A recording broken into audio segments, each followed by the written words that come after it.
morning mga kaasay, mayong buntay sa tanan.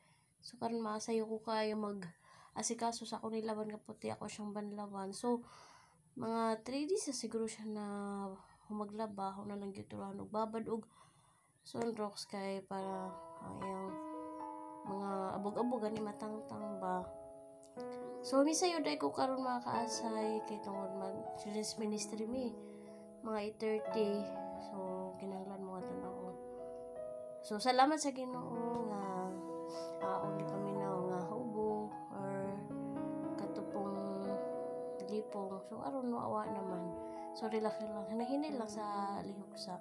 So thank you Lord sa kabuntagon nga kami kamata pa. Na Ginoo nga ikaw maghari sa amo sa tibok adlaw.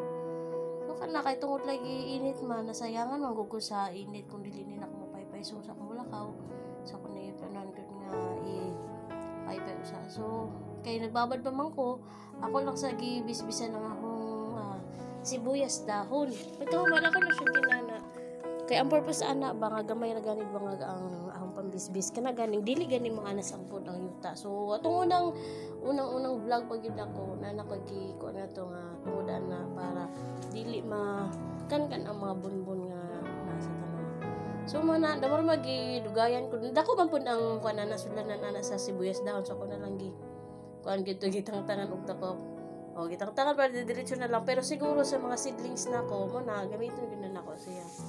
So unta kaning mga liso sa peche unta mo bunga pa ni nakita nang ni nako dito sa naipapil nga naka kuan ba akong gitaguan. So unta lang yung kuan pa ni. So balik na sad ko kay human naman ko bisbis kay mao man sad akong hinahanglan mabisbisan sa kumulakaw.